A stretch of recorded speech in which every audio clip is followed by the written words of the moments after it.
So I was watching the X-Zone TV channel last night when I was abducted by aliens, and they kept repeating to me over and over again, simultv.com, simultv.com. What's simultv.com? That's what I asked them. They had it written on the side of their UFO. How do you spell that? UFO. No, I mean simultv.com. simultv.com. simultv.com. Right. simultv.com. Interesting that you were abducted by aliens in a simultv.com UFO last night. Oh, yeah? Yeah. Now that you mention it, I remember now last night I was awakened from a deep sleep. My great-grandmother was standing there. She said she'd come from the hereafter to tell me about simultv.com. She even spelled it out for me. simultv.com, sonny boy. simultv.com. simultv.com, sonny boy. Wow. Yeah. Guys, you'll never guess what my psychic guru just told me. simultv.com. Exactly. Are you guys psychic too? Of course. We all know about simultv.com. simultv.com.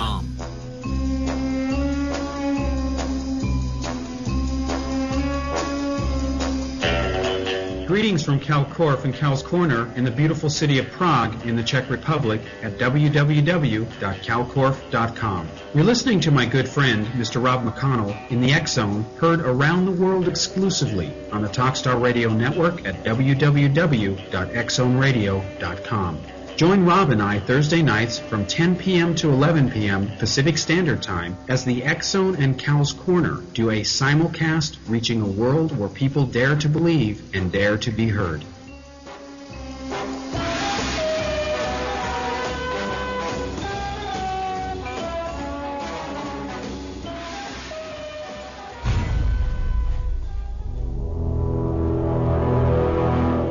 The X-Zone radio and TV show is largely an opinion talk show. All opinions, comments, or statements of fact expressed by Rob McConnell's guests are strictly their own and are not to be construed as those of the X-Zone radio and TV show or in any manner endorsed by Rob McConnell, Relmar McConnell Media Company, Talkstar Radio Network, its affiliated stations, or employees.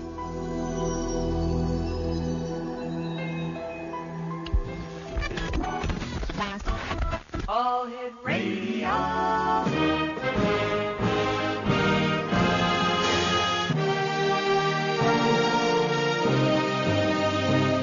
Welcome to the X-Zone, a place where fact is fiction and fiction is reality. Now, here's your host, Rob McConnell.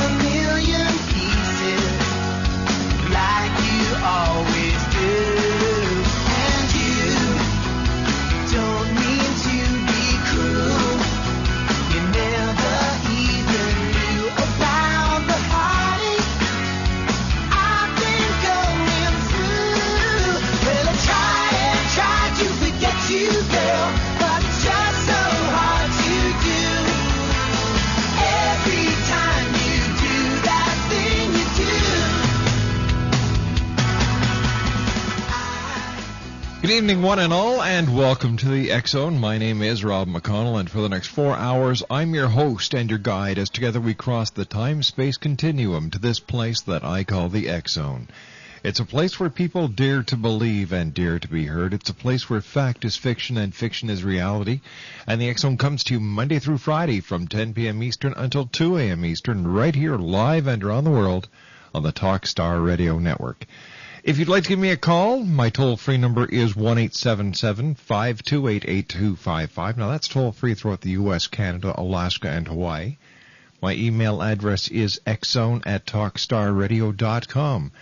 On MSN Messenger, talkstarradio@hotmail.com. We'll reach our computers here at our studios in Hamilton, Ontario, Canada, and our website, www.xzoneradio.com. On tonight's show, we have Keith Chester joining me. In a few minutes, we're going to be talking about strange company military encounters with UFOs in World War II. James Gilliland will be talking in the second hour about UFOs. Open mic, third hour, with yours truly, Rob McConnell.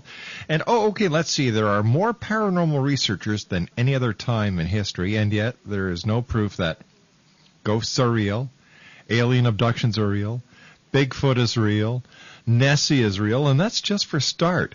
Now, with all the digital cameras that people have access to and all the high-tech satellite surveillance and tracking capabilities, still no concrete proof. Now, I'm going to be asking you for your opinions, your comments, and your observations, and that is in hour number 3. Hour number 4, my buddy Cal Klor from the Czech Republic joins us for Cal's Corner, and this is tonight, January the 10th in the year 2008.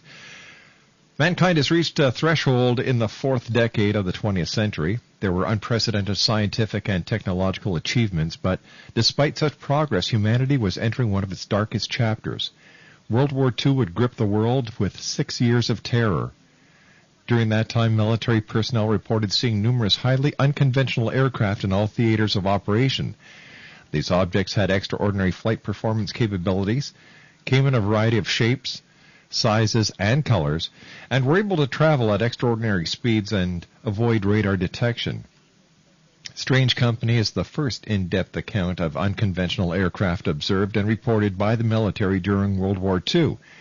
It includes the reactions by military commands, their viewpoints, and theories as they struggle to make sense of the observations. Strange Company presents one of the greatest wartime mysteries, one that has been shrouded in ignorance for more than 60 years. And it suggests that while an immense 20th century war was raging on Earth, there appeared to be someone or something from somewhere else watching us. When I come back from this 2-minute commercial break, my first guest tonight, Keith Chester. He is the author of Strange Company, Military Encounters with UFOs in World War II. That's right here in the X-Zone. UFOs. The first 2 parts of tonight's show, trying to understand why, with so many people now in the field calling themselves researchers, we know less than we did before, statistically speaking. And Cal Korf in hour number 4. My producer tonight, the one and only Superman. Hey, Superman, nice working with you again tonight. And Superman and I will be back on the other side of this 2-minute break as the X-Zone continues. Where? Right here, live and around the world on the Talkstar Radio Network from the X-Zone Studios in Hamilton, Ontario, Canada. Don't go away. My music hits so hard, makes me say, oh my Lord, thank you for blessing me with my...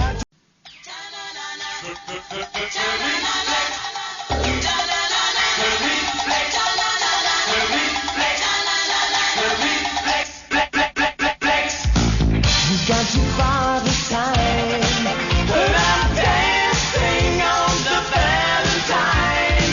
I tell you, somebody's fooling around with my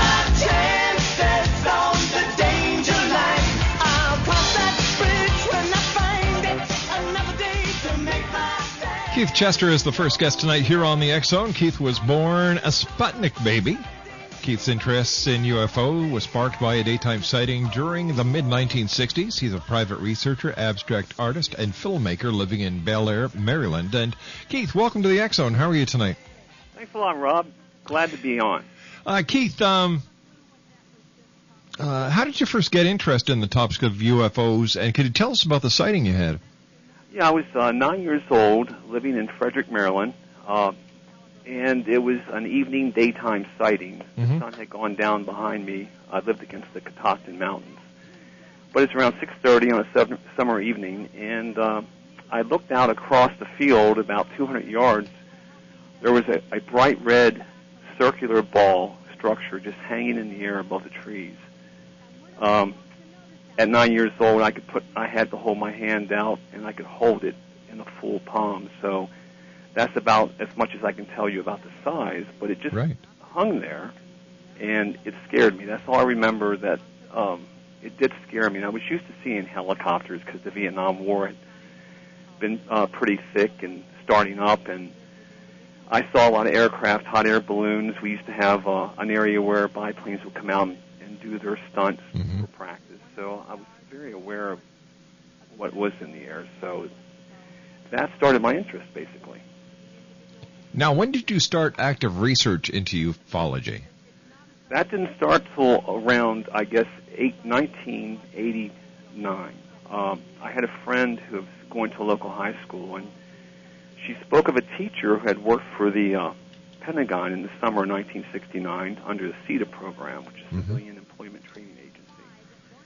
And at that time, she worked for a Colonel Sullivan for the Office of Civil Defense, and it was just her and Colonel Sullivan, who was an Army officer.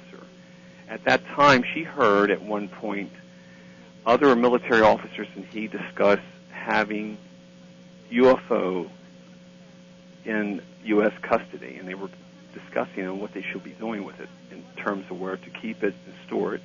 She tried not to listen, but that was her take on it, and that was around 1989 was the time I think Schmidt and Randall came out with the Roswell when that story broke. It was around that time frame. So she was telling her classes in school, high school, and so I interviewed her. And because of that, I decided that I needed some guidance, and I contacted Leonard Stringfield, who became my mentor. And so he helped guide me through the case, and that's when I actually started active research with UFOs. Now, what inspired you to write Strange Company? Well, it was Mr. Stringfield's sighting. He had a sighting on August 28, 1945, over the Pacific. And that was after the war had ended, and he was heading between Iwo and Iwo in a C-46 transport aircraft. They were going to be the first. He was part of an intelligence capacity for the 5th Air Force, and they were going to be the first intelligence team into the Atsugi Aerodrome after the bombing of Nagasaki. And he saw during the day 3 circular aircraft, magnesium-colored, like burning magnesium, come out of a cloud bank. And it was his impression that they actually caused his aircraft to malfunction, and they were ready to crash land into the ocean, so it scared the heck out of him. And they proceeded to go back into a cloud bank, and from that point on, he decided to devote his life to UFO research, so we all know that story.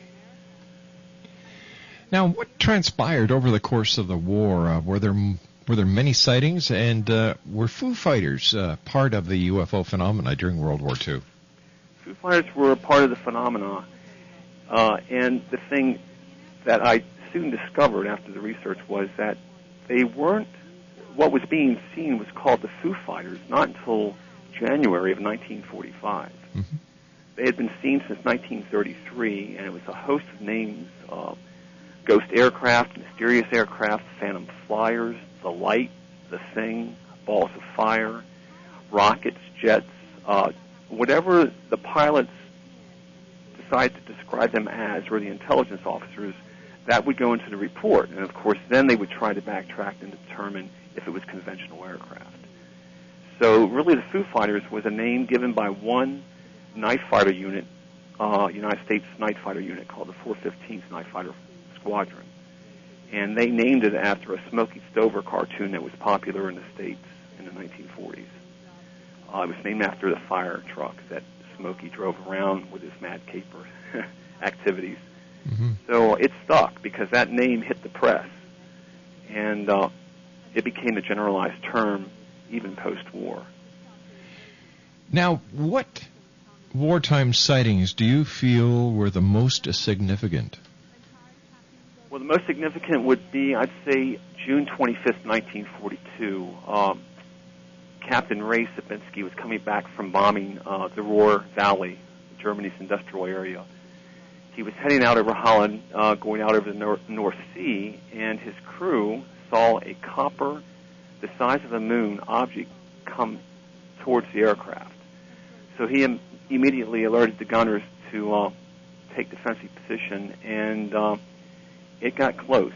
And so they fired upon it. He was in a position where 2 gunners were able to fire on the object, and what startled them was that the tracer rounds were going into the object, but they weren't exiting. So they were sure they were hitting this object, but there were nothing that they could see that left behind it. So then they really started to panic. But by then, the object started to maneuver around the aircraft and then shot away and disappeared. They reported it back at the base. They were ridiculed. They were laughed at. Intelligence officers wanted to know what they were drinking. But other aircraft coming in behind them had seen the same thing. So, but of course, it did not make it into official reports. That the official report can't be found. However, the testimonies are all there.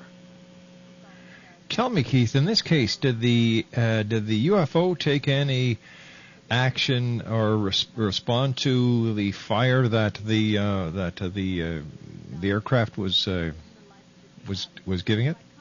No, to his knowledge, Captain Sapinski's knowledge, it was basically, it maintained a certain distance. Mm-hmm. It just, as if it was monitoring their aircraft. It took no hostile actions. It stayed around. It was under fire. It maneuvered around their aircraft at different positions, and then it just departed. And you'll find many of the sightings were like that throughout the war. I don't know of any real hostile encounters with aircraft. They would get close, so you could take that as a hostile movement. But the fighter pilots would fire on them, the bomber crews would fire upon them. But basically, it was almost as if they were being under surveillance. Now, during this time, during World War II, was there any official investigation launched into the Foo Fighters or the wartime UFOs? Well, the only thing that we know for sure is in January of '43, the British initiated what they called a rocket phenomena investigation. Now, they were calling the odd sightings rocket phenomena because they had believed that the Germans were fooling around with rockets. However, the performance capabilities of these rockets, turning at 90-degree angles, had intelligence operatives thinking, well, there's no way that could be happening. So we are now dealing with hallucinations, misidentifications, celestial phenomena. So that was the first official investigation. And then, by the time the Foo Fighters came around in the beginning of 1945, General Eisenhower's office initiated an investigation specifically into the Foo Fighters, and that was headed by Dr. H.P. Robertson, which is famous from the 1953 Robertson Panel Commission held in Washington to determine if UFOs weren't a threat to the United States security. And what were the findings of this investigation? Well, the one significant paper, the one document that has anything to do with a finding, if you could call it that, there was a part in the report called On Lack of Danger, and it's, quote, if the term flying saucers had been popular in 1943 to 1945, these objects would have been so labeled. However, the team of scientists in Washington, Robertson, Dr. Louis Alvarez, Lloyd Berkner, Dr. Samuel Goudsmith, Dr. Thornton Page, determined that it was basically St. Elmo's fire, electromagnetic static. It was some type of celestial phenomenon, but they still could not determine or have an answer to give the public or the scientific community as to exactly what they were. So now, how many pilots or crew members did you interview for your book, and which was the most compelling stories that you heard? Well, of course, Leonard Stringfield was the most, I guess, compelling in terms of it showed that there was an actual physical reaction with his aircraft. Mm-hmm. And when he did land, he was able to see that the left engine where he saw the objects had leaked oil all the way down his aircraft. And then he had talked later and found out there was some type of magnetic problem with the controls. The other would be Harold Augsburger, which was the commanding officer of the 415th Night Fighter Squadron, and they were the unit who named them the Foo Fighters. Most all the men had seen them over the course of months, and Augsburger himself had gone up, and he too witnessed it several times. And the one time he did see it, it was just a ball of light. It appeared out of nowhere. It wasn't on their radar. And after monitoring his flight, the ball shot up into the night sky and just disappeared among the stars. And he estimated it had to be at thousands of miles per hour. No vapor trails, no flames, nothing. It just, as if someone took a flashlight beam and shot it up. But he was sure that it was some type of object, because they had come close enough to the aircraft over the months to determine it wasn't just light. All right, Keith, please stand by. You and I have to take a commercial break with the news at the bottom of the hour. Keith Chester is our special guest. He's the author of Strange Company, Military Encounters with UFOs and WW2. You can find out more about Keith. Order his book at www.anomalistbooks.com/chester.html. My name is Rob McConnell, and this is the X-Zone. Keith Chester and I will be back on the other side of this news break as we continue live and around the world from our studios in Hamilton, Ontario, Canada, exclusively right here on Talkstar. If you've got kids, chances are sooner or later you're going to need dental help. And when you do, I hope you'll remember 1995dental.com. 1995dental.com tells you how to save about 50% on braces for your kids. Similar savings on other services. Because this isn't insurance, there is no waiting period, no exclusion, no claim forms to fill out. You get instant savings from tens of thousands of dentists coast to coast. Unlike a lot of insurance policies, this discount program covers cosmetic dentistry, bonding, and cleaning. For the individual, it's $11.95 a month, but for the entire family, everyone who lives under your roof, regardless of age or relationship, it's $19.95 a month. Hence our name, 1995dental.com. Type in the numbers 1995, then the word dental.com. 1995dental.com will save you. Are you questioning your future in the year 2008 and what lies ahead for you in matters of family, love, finance, employment, and travel? Do you have questions that have been haunting you and now you're seeking guidance and the answer to these questions from those on the other side? If you have said yes, then you need to call Premier Psychics right now. At Premier Psychics, talented, gifted, professional psychics will help you find the answers to the questions that you seek and help you on life's metaphysical journey.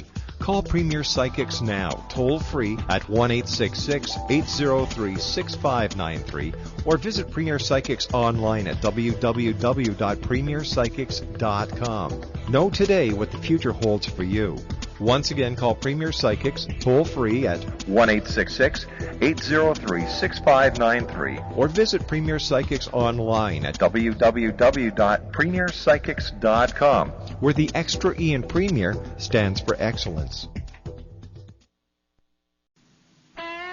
Hi, this is Ken Elliott. When I'm floating around the universe, I always try to tune in to Rob McConnell. Hi, ho there, Timothy Frog on Sesame Street. When I want to find out what's going on with UFOs or ghosts, I listen to the X-Zone with Rob McConnell. This is Les Corrigan from Target Internet Development. You're listening to Rob McConnell on the X-Zone Radio Show. This is John Hogue, Prophecy Scholar, and you're listening to Rob McConnell in the X-Zone. Welcome to the X-Zone, a place where fact is fiction and fiction is reality. Now, here's your host, Rob McConnell.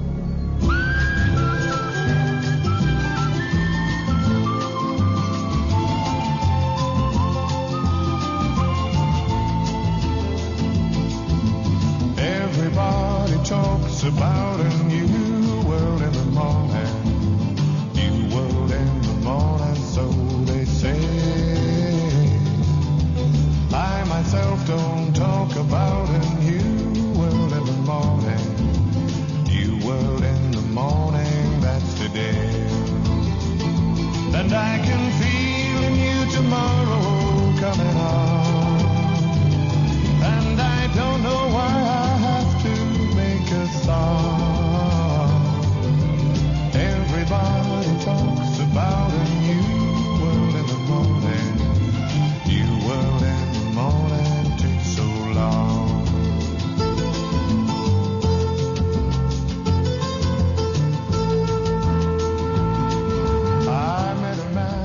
Keith Chester is my special guest. He is the author of Strange Company, Military Encounters with UFOs in WW2. Keith's website is www.anomalistbooks.com/chester.html. And Keith, thanks for joining us tonight and for enlightening us on the UFO phenomenon during WW2. There was a lot of speculation, Keith, about the advancements that the Germans had made in, as you and I were talking about earlier, in rocket propulsion. and also that the Germans had been working on an anti-gravity flying machine. Is there any connection between this and any of the UFO sightings that you're aware of? No, but however, I can see how the correlation is there. When the air intelligence officers moved in to exploit Germany, right as Germany surrendered, they were uncovering vast amounts of documentation, blueprints, material, and of course they were encountering the facilities, scientists, technicians, and they quickly realized that Germany, aeronautically, were 20 years ahead of the United States. So there was a great deal of information that, of course, would be phenomenal to us regarding UFOs, and during the war, there's no evidence to suggest that the great sightings that we have were German-related. However, it wouldn't surprise me, and of course other researchers have shown that there were UFO-type aircraft on the drawing boards. That controversy rages now. But the actual UFOs that I consider phenomenal during the wartime, I do not see any indication that Germany had such ability. During your research, Keith, did you also investigate radar reports and radar targeting of these UFOs? And is there any correlation between the UFO radar tracks that were reported in World War II to the present-day UFO tracking reports? Well, of course, radar was new during World War II, and there were aspects of radar, they called them the ghosts of Nancy or pips or blips or phantoms, that, birds could actually come up on the screen. But there were aspects where radar operators could not see the aircraft on their screens, even though they knew they were only about 50 feet from the aircraft. That's what some of the amazing things are. As far as the technology today in radar detection, I'm sure it is far more sophisticated. But at that time, and given how new radar was, there was enough to cause real concern in American intelligence. During the war, did the UFOs seem to pick sides, and did they ever interfere with any of the air battles? There's no indication that I have that happened. However, there are indications that the Axis pilots were seeing them also. The most unfortunate thing about my research was I wasn't able to go to Germany or Austria or Russia and check the archives there. Right. But there are researchers in Italy, there are researchers in the Russia, that have dug into the archives, and from what I gather, there have been just as many sightings of some type of phenomenon.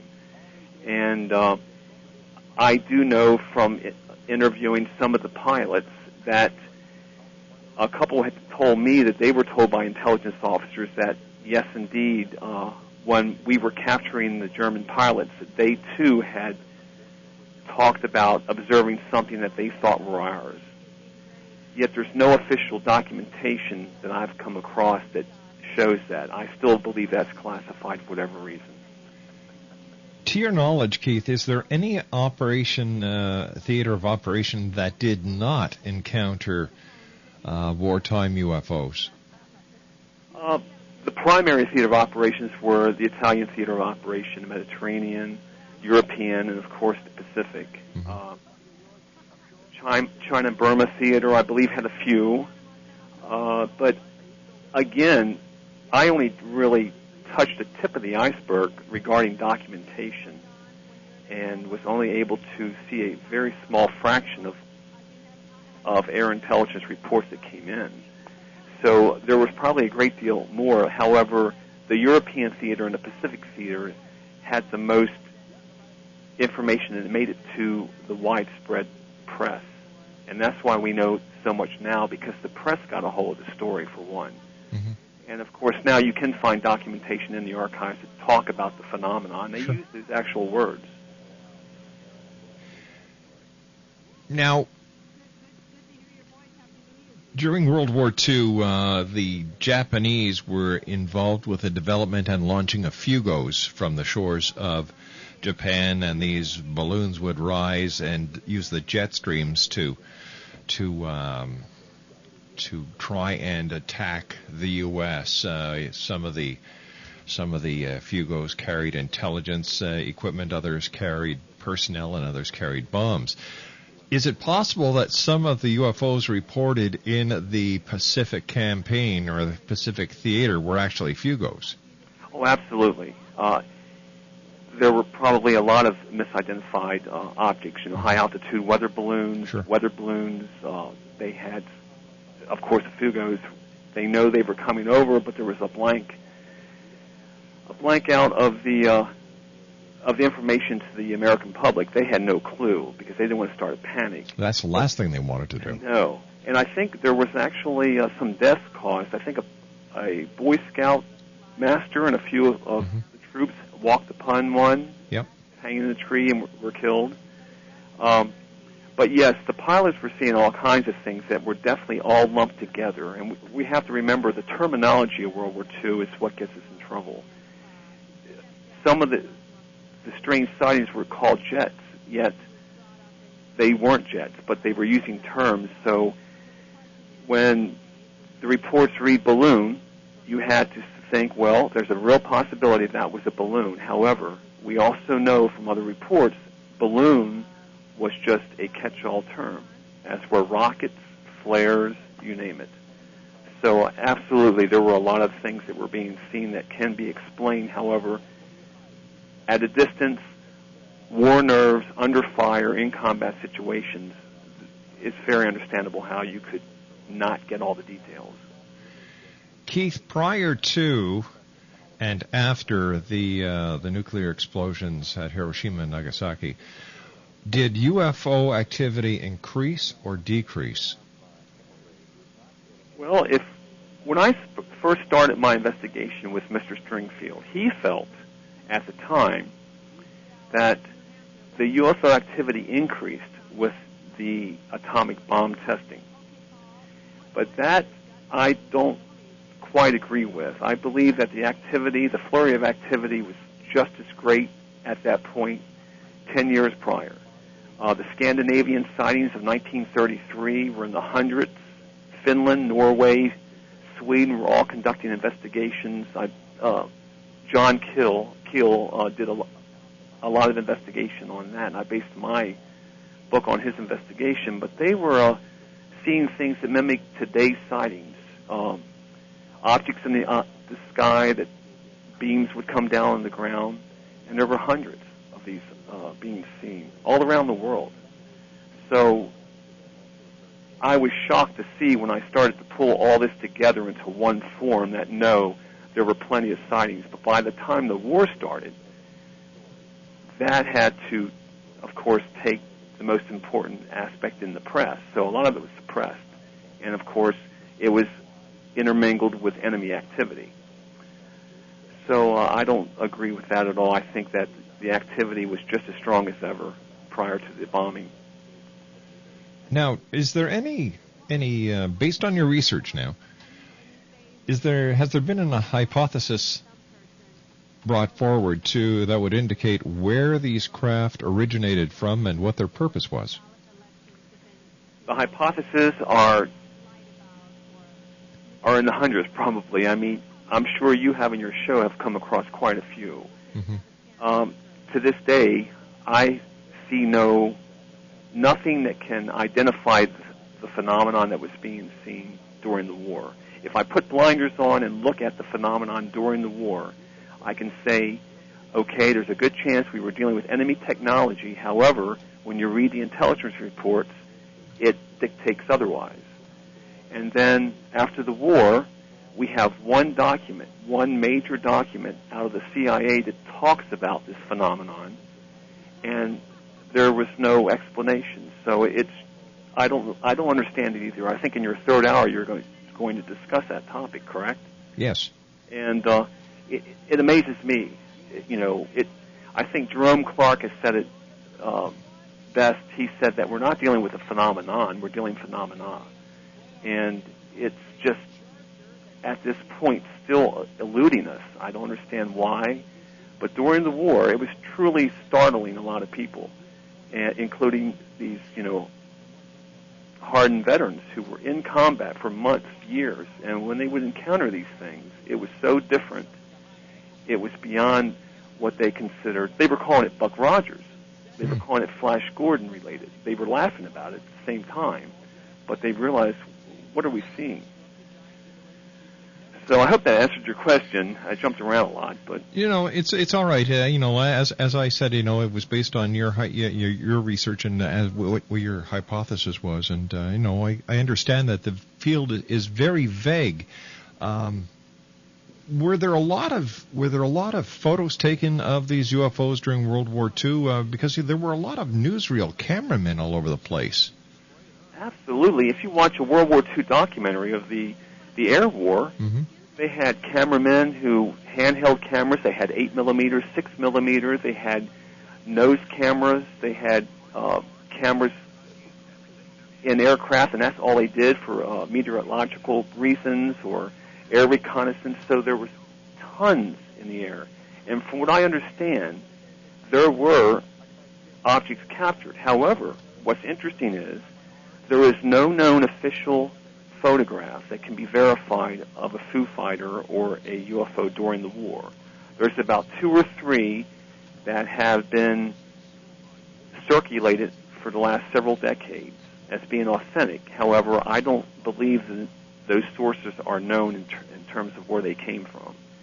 But when you talk to people, veterans, you find out, yes, the gun camera footage existed. It was whisked away to Washington, to the Pentagon, whatever. Again, the same old story, secrecy. And that's all I can say. That was one of the things I'm still looking for with my research, are more of the photographs, what happened to the gun camera footage, any kind of report that was generated from that. Keith, after having done the research that you did in working on your book, Strange Company, when speaking to the veterans, what did they say? How did they express their feelings when it came to these unidentified flying objects? 2 of the veterans that I are in my book, Harold Augsburger and, of course, Leonard Stringfield. Both to this day, well, Leonard passed away in 94, but Harold Augsburger is still alive, living in Ohio, and they believe that they had been dealing with something of extraterrestrial nature. That's exactly what they said to me, and they stand behind that. Others thought it was a good possibility. Some couldn't believe that's what it was and thought for sure they were dealing with German technology. However, they weren't sure. But they weren't willing to say, it was from outer space or Buck Rogers. But generally, the veterans were kind of laughed about it. They kind of were taken back. They were surprised. They didn't understand, many of them had encountered the ME-262 jet, which was the first. Could you imagine being 19, 20 years old and encountering the first jet in combat? That was something very extraordinary to see, I'm sure. Sure was, yeah. And then some of them had seen the V-2s in flight, the V-1s in flight, so they had a good understanding of what flight capabilities were. And the UFOs that they were seeing really stuck out in their mind as being something very unusual. But I'd say the majority of the pilots I spoke with thought it was German technology. Keith, stand by, young man. You and I have to take a commercial break. Keith Chester is our special guest. Great book, Exonation, Strange Company, Military Encounters with UFOs in WW2. To find out more about Keith, to find out more about Strange Company, visit www.anomalistbooks.com/Chester.html. Keith and I will be back on the other side of this break as the X Zone continues live and around the world from our studios in Hamilton, Ontario, Canada. Heard around the world exclusively right here on Talkstar. Don't go away. Hold on, pump a little bit and let the noise go on like that. This is Dan Hall from No More Waiting, the folks that get structured settlement holders their money now. So right now, call us at 800-769-3498. Got an insurance settlement that's taking years to pay out, but you want your money now? No More Waiting is for you. You're in the third year of a 20-year settlement, but you want a new car or a new home now. No More Waiting is for you. Need to catch up on bills now? No More Waiting is for you. Call 800-769-3498. Want answers about your settlement payments now? No More Waiting is for you. In fact, No More Waiting has prepared a DVD chock full of information to help you get the most money for your settlement payments. Call today. It's free and there's no obligation. Call 800-769-3498. That's right, for your free DVD. Just call 800-769-3498. For your free quote, your free DVD, and your path to financial freedom. Call No More Waiting at 800-769-3498 now. Whether it's the arrival of Planet X in 2012, the Earth's crazy weather cycles, our deadly global warming, Armageddon, UFOs, ETs, terrorism, the critical mass 2008 presidential elections, Dr. Jason Rand talks the talk and walks the walk. Being a twice-nominated Grammy record producer, recording artist, publisher, lecturer, UFO ET researcher and investigator, and best-selling author of The Return of Planet X, Mankind's Ongoing Legacy with a Brown Dwarf Star, Dr. Jason Rand truly does walk the walk and talk the talk. For more information on Dr. Jason Rand or to order The Return of Planet X, visit his website at www.returnofplanet-x.com or call 901-336-9660. And where will you be in the year 2012?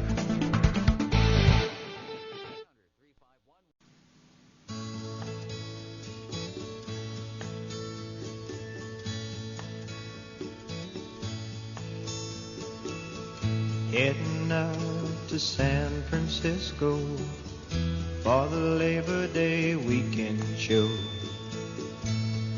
I got my hush puppies on. I guess I never was meant for glitter rock and roll.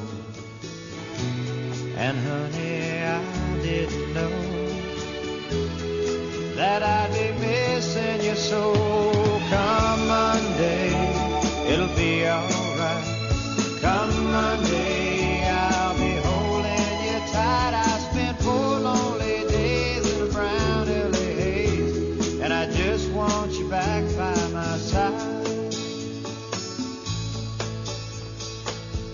Yes, it's been quite... Keith Chester's our special guest. He's the author of Strange Company, Military Encounters with UFOs and WW2. The website is www.anomalistbooks.com/chester.html.